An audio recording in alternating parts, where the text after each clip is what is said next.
সকলে পড়ি আলহামদুলিল্লাহ। আর একটু জোরে পড়েন, আর একটু আওয়াজ দিয়ে পড়েন আলহামদুলিল্লাহ। শুকরিয়া করলাম কার? বরকত দিবেন কে? আজকে মাহফিল থেকে আমাদেরকে নিষ্পাপ ফুলের মতো পবিত্র করে দিতে পারেন কে? সে আল্লাহ তাআলার শান মান শুনে আমরা চুপ থাকবো না কথা বলবো? সে আল্লাহ তাআলার শান মানে আমরা আঘাত করব না ইজ্জত দিব? একজন দেখছেন না আল্লাহ তাআলার শান মানে আঘাত করার জন্য তার অবস্থা কি? তার কি অবস্থা হয়েছে আপনারা জানেন? ওই যে কি যেন এক টাকলা, জানেন না? কথা বলেন, নাম কি? আল্লাহর মার দুনিয়ার বার। মাইকটা কনকন করে, মাইকের শব্দটা কনকন করে। আল্লাহর মার দুনিয়া। দেখেন বাংলাদেশে বসে সে কথা বলল, প্রধানমন্ত্রীর অন্তরে লেগেছে কথা, সেজন্য সে মন্ত্রিত্ব বাদ দিয়ে দিল। রাষ্ট্রীয় একটু ক্ষমতা থেকে সে অপসারণ হওয়ার সাথে সাথে বিদেশেও তাকে ঢুকতে দেয় না, সে ইঁদুরের মতো এয়ারপোর্টে ঘুমায় রয়েছে, ঠিক কিনা বলেন? অতএব জবান ছেড়ে বলবেন, এই চেয়ার দেওয়ার মালিক কে? এই চেয়ার থেকে নামিয়ে দেওয়ার মালিক কে? আজকে এখানে যারা আপনারা আছেন তাদেরকে ইজ্জত দেওয়ার মালিক কে? ইজ্জত কেড়ে নেওয়ার মালিক? তো আসুন আল্লাহ কোরআনে কি বলেছে আমরা একটু শুনবো। সূরার নাম সূরা লোকমান। কি নাম বলেন? সূরা লোকমান। আয়াত নাম্বার হলো 13। কত বলেন?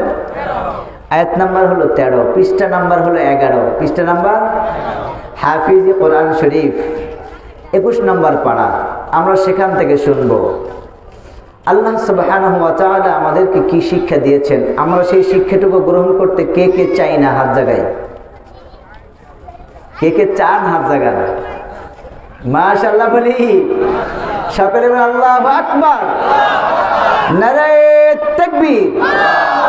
নূরে মদিনা মাদ্রাসা লেজারাসাবাসিক এলাকা আজকের মাহফিল। আমি ছোট্ট একটু কথা বলবো, শুনবেন তো সবাই? আমার বয়ান তো সবাই শুনেন, এলাকায় বয়ান করি। একটু কথা বলি, সেটা হলো আমাদের নিয়ত আছে যে আমাদের গুনাহ মাফ হোক।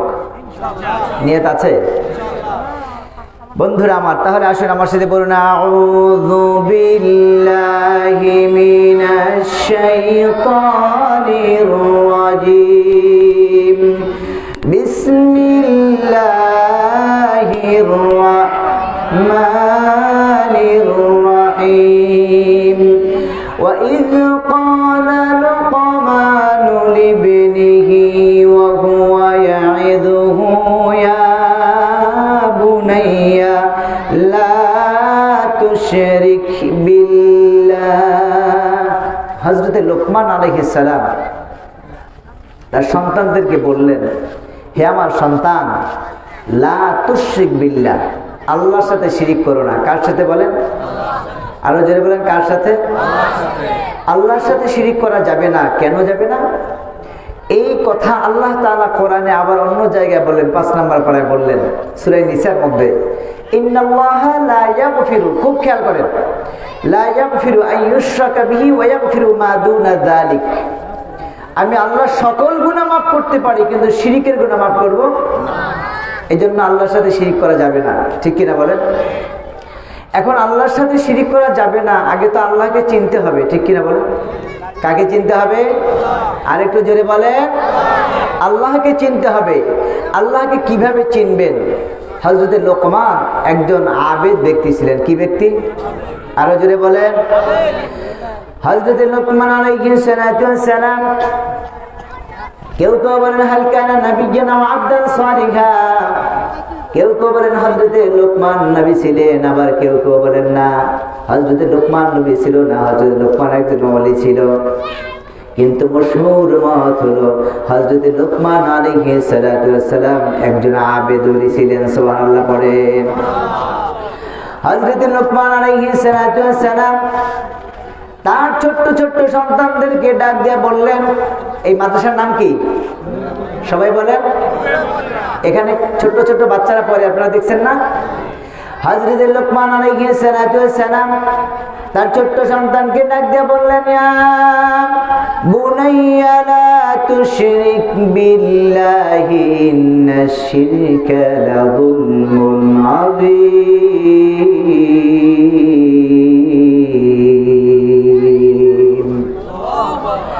হযরত লোকমান আলাইহিস সালাম তার সন্তানকে ডাক দিয়ে বললেন, হে সন্তান, খবরদার খবরদার কোন প্রকার আল্লাহর সাথে শিরিক করো না। কারণ হলো আল্লাহর সাথে শিরিক হলো সবচেয়ে বড় জুলুম। আল্লাহ তাআলা কোরআনে বলেছেন, আল্লাহর সাথে যদি কেউ শিরিক করে আমি আল্লাহ শিরিকের গুনাহ মাফ করি না, আর সকল গুনাহ মাফ করে দেই। শিরিক করবেন? তাহলে শিরিক জানতে হবে শিরিক কি। ভাগ্যিস ড্রাইভারটা ভালো ছিল, ড্রাইভার ভালো না হলে আমার আজকে মৃত্যু ছাড়া উপায় ছিল না। নাউজুবিল্লাহ পড়েন। ভাগ্যিস কবিরাজের কাছ থেকে তাবিজ আনছিলাম, তাবিজ না হলে আমার সন্তানটা, সাউন্ডটা একটু কমাই দেন, মাইকটা ঝনঝন করতেছে।